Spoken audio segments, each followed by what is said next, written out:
A lot has happened to the president over the last year. The president of Mexico, that is. It was 1 year ago this week that Manuel Lopez Obrador was sworn in as president of Mexico. And experts in Washington took a look back as Hannah Ehrlich reports from our Washington bureau. When he took office a year ago, Mexican President Manuel Lopez Obrador faced a lot of challenges. But experts this week said the biggest challenge for the man known as AMLO may have been his country's relationship with the U.S.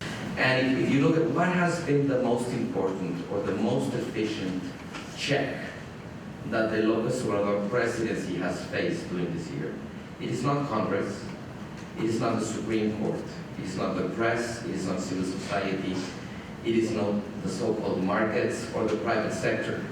It's a relationship with the United States.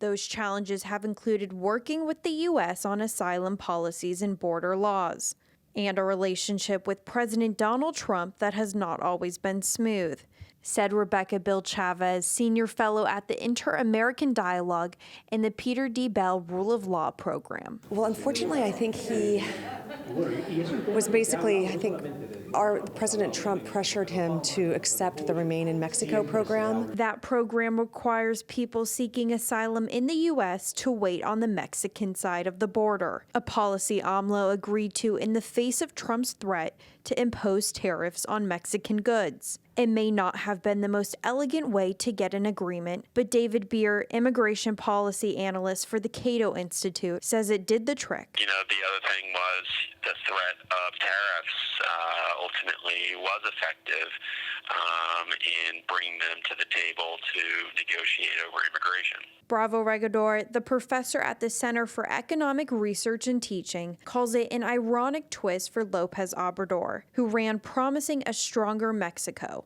He has obviously been a president who has tried to build a strong presidency. And we have this irony or this dissonance of, one year after what we have is a strong presidency or stronger presidency but a weaker government. And one of the reasons of this has to do with institutions. Despite the occasional tiffs, Beer says at a minimum, there has been collaboration between the countries, even if it's what he calls contentious collaboration. At the end of the day, we have seen a lot of collaboration. We have seen a lot of deal-making getting done. And so I would say it's one of contention, but collaboration. In Washington, Hannah Ehrlich, Cronkite News.